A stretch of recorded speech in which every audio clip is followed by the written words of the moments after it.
Ô lion de la tribu de Juda, lève-toi et rugis. Tu es en train de rugir en ce dernier jour.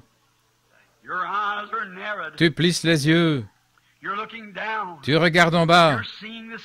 Tu vois le péché de cette nation soi-disant chrétienne et de ce monde. Tu vois le péché de cette nation qui pourtant a été rachetée par un sang précieux.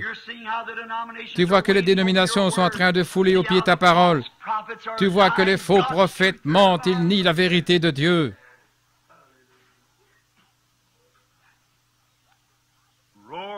Rugis, ô lion de Juda, que tes prophètes s'écrient.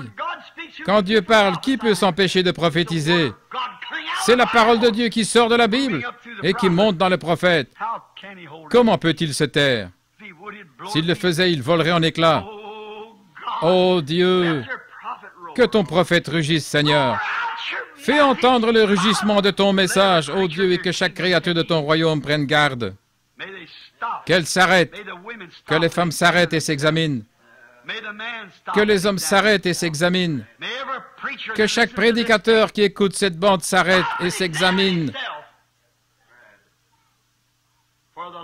car le lion de la tribu de Juda rugit. Et la vraie parole qui vient au prophète proclame, écrit, repentez-vous et faites demi-tour avant qu'il soit trop tard. Oh Dieu, je remets le message sur bande, de même qu'apporté au milieu de cet auditoire visible, entre tes mains ce matin, confiant qu'il aura ton approbation et que tu appelleras chaque fils et chaque fille de Dieu qui entendront un jour cette bande ou qui entendent le son de cette voix, qu'ils soient amenés à la repentance avant qu'il soit trop tard. Et je crois, Seigneur, que si tu envoyais Amos ici, il crierait la même chose. En effet, il ne pourrait crier, mais s'il est un prophète du Seigneur, il est un proclamateur de la parole. Il est envoyé par la parole et avec la parole, et il est la parole. Maintenant, Seigneur, qu'il en soit ainsi, au nom de Jésus-Christ. Amen.